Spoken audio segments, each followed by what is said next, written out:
Saba's stories. The Travels of Sinbad, Part 7. The Mummy's Companion.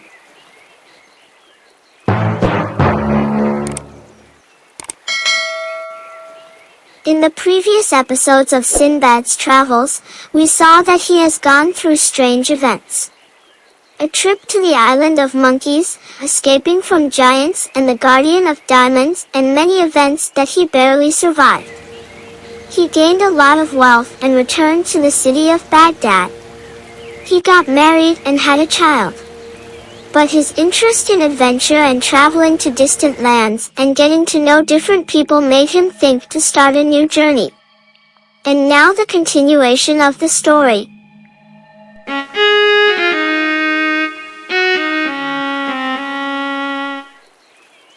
Sinbad boarded the ship. The ship was in the sea for several days. Sinbad stood on the deck and looked at the blue sky and the endless sea and its colorful fish.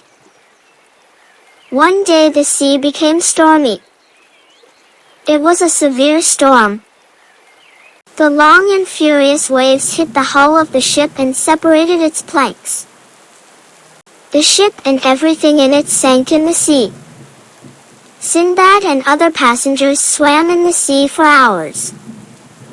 They went on large planks that had been broken off from the ship and were floating on the water. Sinbad and some other merchants brought their swimmers to a large piece of the broken ship floating on the water and used the other pieces as oars. After hours, they saw land in the distance.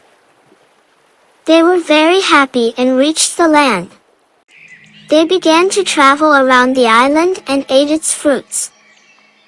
They were very tired, so they fell asleep next to the trees. When they woke up the next morning, they started walking around the island. They saw a big building on a mountain in the distance.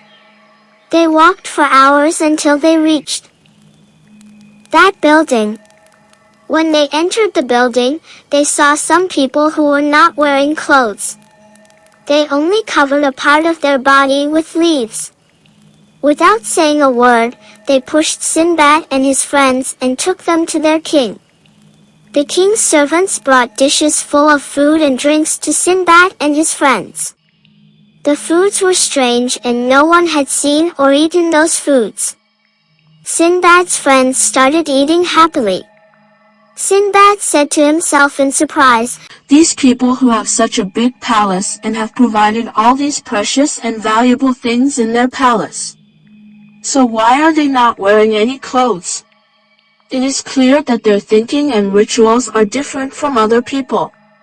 Sinbad felt that they had a sinister plan in mind. That's why he didn't eat those foods. But Sinbad's friends ate those foods, and when they drank the special drink, their appetite increased. They ate more food.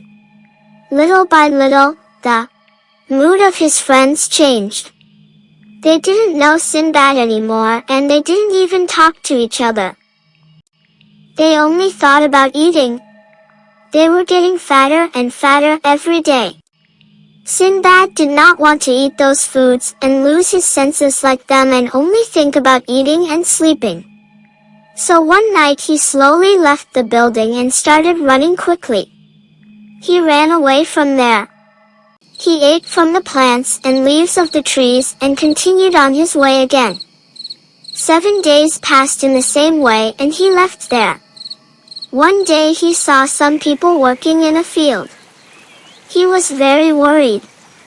He was afraid that they were the same people he saw in that building. He went close and hid behind a boulder. From their behavior with each other and the way they dress, he realized that they are good people. They toiled and worked hard. He went near.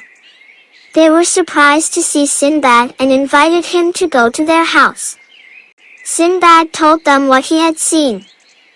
One of them, who was the oldest, said, "The group you saw are servants, and their king is an evil giant. The servants take the people they find to the palace and give them food to make. them fat. Then they give them to the giant king and the king eats them. Sinbad asked in surprise. So that king eats humans? I noticed from the beginning that their behavior was strange. Sinbad was very upset. But those people said to him, Don't worry, we will take you to our king. He is knowledgeable and kind and will help you. Sinbad went to the king and told him the adventures he had seen. The king said, We have many soldiers who are all strong and brave and will save your friends. A few days later, the soldiers went to that building and took Sinbad's friends out of there. Sinbad took care of his friends for a while. The doctor gave them medicine to make them feel better. After a while they were back to the same as the first day. Of course, they stayed at home most of the day and rested. One day, Sinbad went for a walk in the city.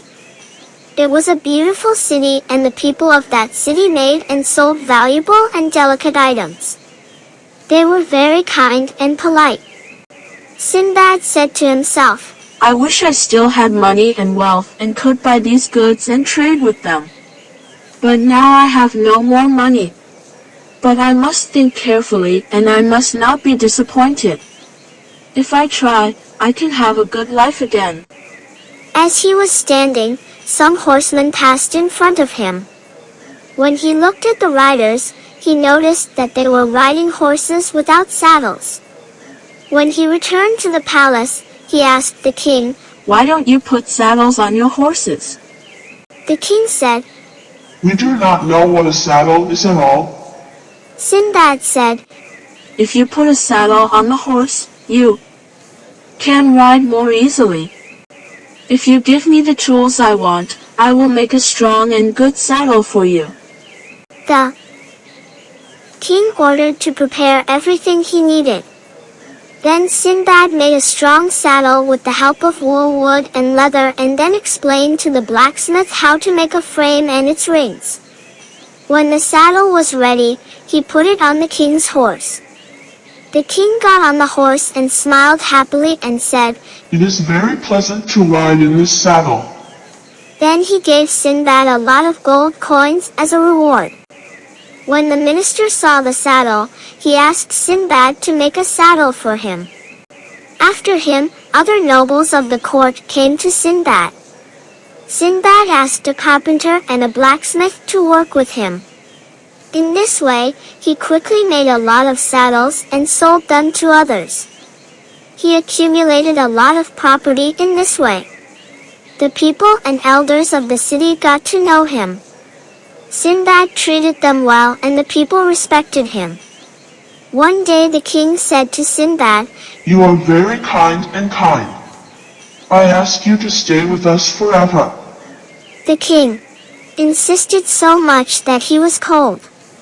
Bud finally agreed. When the rest of the merchants got better, they decided to return to their land. But Sinbad stayed in that land. After a short time, the king chose Sinbad as his favorite and trusted minister. He gave him a big house and gave him a lot of wealth.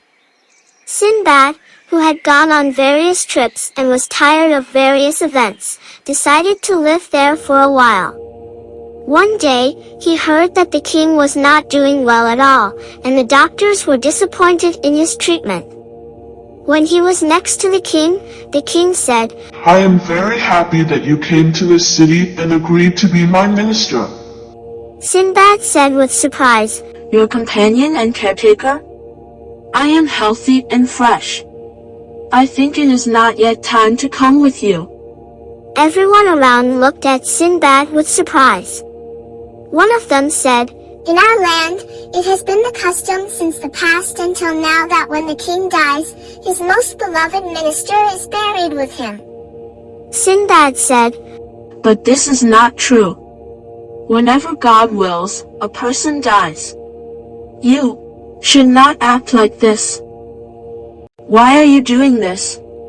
They said, This is what our ancestors used to do, so it is. the right thing to do. When someone dies, he is alone and strange in that world. And we send a lot of money and wealth to that world to take care of the king. Everyone wishes to be the king's favorite minister and get this precious opportunity. But the king has chosen you. Hearing these words, Sinbad realized that his insistence was useless. The only way he had was to pray that the king would get better as soon as possible. One morning when he woke up, he realized that the king had passed away. Very scared, it was already late. The guards were careful and there was no way to escape. The guards arrested him. The king was embalmed and placed in a coffin. They filled the coffin with expensive jewelry. They wore very beautiful clothes. Then they took the coffin to a desert. There was a building in that desert with a valve in the middle. They opened the valve. They sent the king's coffin inside that building with a rope. Then they sent Sinbad down with a rope. They sent a lot of water and food down with them. Under the hatch, there was a big cave. They closed the door and everyone left. Sinbad was out of breath. There were many coffins in that cave and many bones were around the coffins. Sinbad realized that these were the previous kings and their ministers. Maybe some of them were masters and they were sent down here with their servants.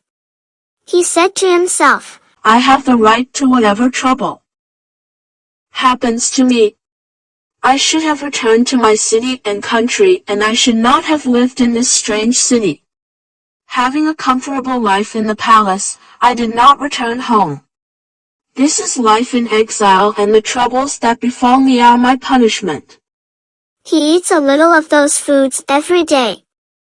A short time passed like that until one day when he was sleeping, he heard a voice. He felt the sound of footsteps. He quickly got up and picked up a stone and threw it towards the sound. He saw a pair of eyes shining in the darkness. He was a wild animal that was afraid of being hit by a stone and ran away quickly. Sinbad said to himself, This animal has entered this cave through a path. I must follow its footsteps and get out of here with it. He saw a little light in the distance. He happily went towards the light and came closer and went out through the opening of that hole. He realized that this animal had dug a hole in the earthen wall and made a hole there and entered the cave. He must have wanted to make a nest for himself. He looked around from above. He was standing on top of a mountain and the sea was visible from above. Sinbad was very happy. He returned to the cave. He put a large amount of jewels in the cave into a big bag and brought it out of the cave with him. He took out his food and then went to the beach. He waited for a ship or boat to pass by and take him along. A few days passed and one day when Sinbad was by the beach, he saw a ship in the distance. He tied a cloth on a stick and waved it in the air and called them loudly and said, Help me! Help me! The passengers of the ship saw Sinbad and heard his voice.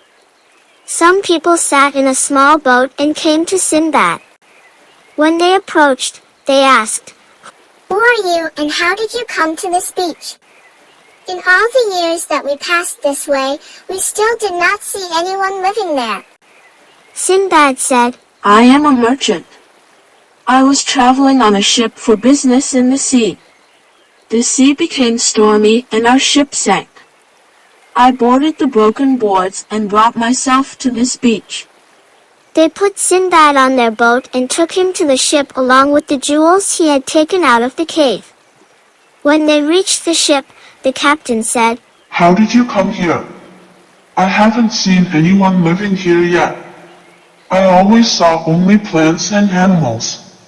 Sinbad was afraid that someone from that city might be among the travelers, and after hearing Sinbad's words, they would arrest him and bury him again with the king. That's why he said, I am a merchant and I travel by sea. A strong storm caused our ship to sink and the passengers to fall into the sea. I got on the board and made my way to the beach. I have been waiting for the ship to come for several days. Finally, you came and saved me. Then he took out some of the best jewels from the bag and gave them to the captain and said, These are for you. The captain said, Why are you giving these to me? Sinbad said, You saved my life. If it wasn't for you, it was not clear what fate was waiting for me. The captain did not accept the jewelry and said, When we see someone who needs help, we help him. If he does not have food, we will feed him. If he doesn't have clothes, we will give him clothes. If he is stuck on the way, we will take him to his destination. If he has no money, we will give him money. We do all these things only for God, and we do not expect anything from God's servants. Sinbad thanked the captain and prayed that he would always be happy and healthy. He was on the ship for many days until he reached Basra. He separated from the captain and his companions and went to Baghdad. Sinbad felt bad when he remembered the hardships he had gone through and the hard days he had spent in the cave. He thanked God that he was saved from there. When he reached his city, he saw his family and friends. He was very happy. His family and friends asked him to tell them about his travel memories. Sinbad rested for a few days. Then he distributed most of the jewels that he brought from that trip among the needy and poor people of the city. Sinbad said to himself, There are many people in the world who are in need for their nightly bread. Then the people of that city pour all these jewels and gold into that gate, not knowing that if they distribute these jewels among the needy people, there will be a lot of goodness and happiness in this world and everyone will live comfortably.